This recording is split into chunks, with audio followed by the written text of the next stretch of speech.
Picture 14 men in a stately Berlin chamber, humming with cigar smoke and diplomatic barbs, and not one of those men was African. From November 15, 1884 to February 26, 1885, these European diplomats gathered at the behest of Otto von Bismarck and several colonial powers. They drafted rules, signed papers, nodded approvals, and then returned home, while millions of Africans were left to live with the consequences of a continent carved up like a cake. It's one of the most chilling moments in history, a charter for the partition of a continent, made by people who refused to recognize the humanity of those whose lands they were apportioning. This is the story of the Berlin Conference of 1884 to 1885, how it came about, how it unfolded, and why its echoes still shape our world today. Before I continue, please hit that subscribe button, like and share this video with your loved ones. Thank you. Now, let's dive in. Why the meeting? Europe's thirst for Africa. By the late 1800s, Europe was racing for raw materials, rubber, ivory, minerals, for new markets, for geopolitical prestige. Industrial factories needed resources, and Africa's interior held promise. At the same time, explorers and missionaries had already invaded the interior of Africa. European footprints were growing deeper, and colonial claims along the coasts were becoming more extensive.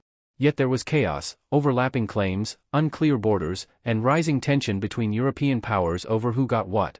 The spark and the host. Belgium's King Leopold II was particularly eager. He'd staked tremendous ambition on the Congo region, using explorers like Henry Morton Stanley to secure treaties with local chiefs and lay claim to vast swathes of territory. Historians refer to it as his big swindle.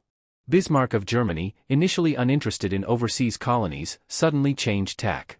He hosted the conference, not because of altruism, but because it served Germany's diplomatic interests, to manage colonial rivalry and to assert Germany's place among imperial powers. Africa, left out of the room. And yet, of the 14 states represented at the conference, 0 African nations or leaders were invited. They were not notified, they did not sign, they did not debate. The continent's future was being decided about them, not with them. It's a betrayal of sovereignty, but at the time, many in Europe didn't see it that way. They saw Africa as a playground for empire. The conference itself, a blueprint for domination. Dates and venue. The Berlin Conference opened on November 15, 1884, and after a break for Christmas and New Year, concluded with the signing of the General Act on February 26, 1885. It took place at Wilhelmstrasse 77 in Berlin. Who was there? The list is telling: Germany, host, Britain, France, Belgium, Portugal, Italy, Spain, Russia, Austria-Hungary, the Netherlands, Denmark, Sweden, Norway, the Ottoman Empire, and the United States. Some of these powers had little to no colonial presence in Africa yet, but they were there to secure a seat at the table. What they agreed on. They didn't draw every line, but they crafted the framework for how Europe would proceed in Africa. Some of the major provisions included freedom of trade in the Congo Basin and open navigation of the Congo and Niger rivers. A principle called effective occupation: a power could only claim territory if it physically occupied it, establishing administration and control rather than merely planting a flag. A notification of other powers when a new claim was made. Formal commitment to the suppression of the slave trade in those areas. The irony of civilization. Europeans justified their colonial ambitions with notions of civilizing missions, Christian missionary work, and ending slavery. But the reality? Many power grabs were about resources, market access, territory, and prestige. In this ballroom in Berlin, they spoke of free trade, commerce, and civilization, while fully planning to subjugate whole societies. The aftermath: Africa reshaped. Rapid partition. The conference didn't instantly carve every boundary, but it accelerated the scramble. Within a few decades, nearly the entire African continent, except parts of Ethiopia and Liberia, was under European control. By 1914, that process was more or less complete. Arbitrary borders, lasting consequences. Because the mapmakers in Berlin had no regard for the existing peoples, ethnic groups, languages or kingdoms of Africa, the new borders were drawn with a ruler over maps, not accounting for lived reality. The result: regions where one ethnic group was split between 2 colonies, or multiple rival groups were crammed under one administration. These distortions planted seeds of conflict that persist to this day. Exploitation in the name of empire. The rules of the conference opened the door to mass resource extraction and the institution of colonial administration that prioritized European profit.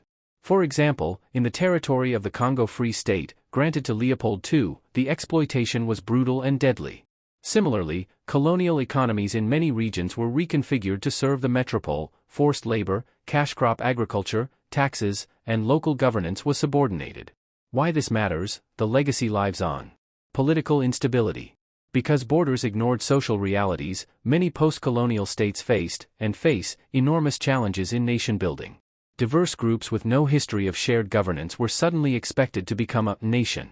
Some did better than others, but the underlying stress remains. Economic dependency. The colonial pattern established resources flowing out, profits flowing to Europe, local economies structured around extraction rather than self-sustaining development. That legacy echoes in global trade patterns and development challenges today. Global power relations. The Berlin Conference formalized a system of imperial privilege, race-based hierarchies, and global inequality. The ideas of "we know better" and "we will rule for your benefit" were cemented. They've left scars not just in Africa, but in how the world perceives development, governance, and justice. Memory and reconciliation. In Africa and in the diaspora, the conference is not just history, it's a symbol of injustice, of alienation, of voices unheard. Understanding it is key to grasping the bigger story of how modern Africa was shaped, by forces far outside its control. The human side: what was lost? Think for a moment of an African village in 1884. The elders, the farmers, the storytellers, their world is autonomous, grounded in local relationships and systems. Then, a decree arrives: your land is now part of the British colony, or French rule begins here. These weren't minor adjustments, they were foundational shifts: who governs you, what language is imposed, how your land is taxed, where your people can move. The conference set all that in motion. And while European ministers signed treaties in Berlin, Africans faced upheaval: new forced labor regimes, exploitation of young men, disruption of traditional governance, land seizure, and cultural erosion. Dissecting key myths and realities. Myth: this conference drew all the African borders. Reality: it created the rules of engagement, but many borders were determined later through bilateral deals and later colonial rivalries. Myth: it ended slavery in Africa. Reality: the conference pledged suppression of the slave trade, but colonial systems often replaced older slavery with other brutal forced labor systems. Myth: it was only about Africa's interior. Reality: coastal holdings, trade routes, and river navigation were all part of the deal.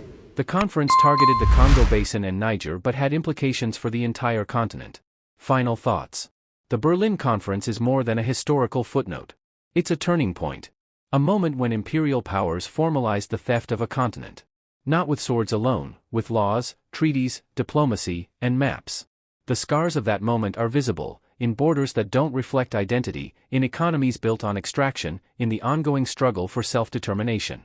When we study the conference, we're not just reading about treaties, we're reading about lives changed, futures stolen, and a world reshaped. For your YouTube audience, let them hear the weight of that moment. Let them feel what it meant, and why it still matters today.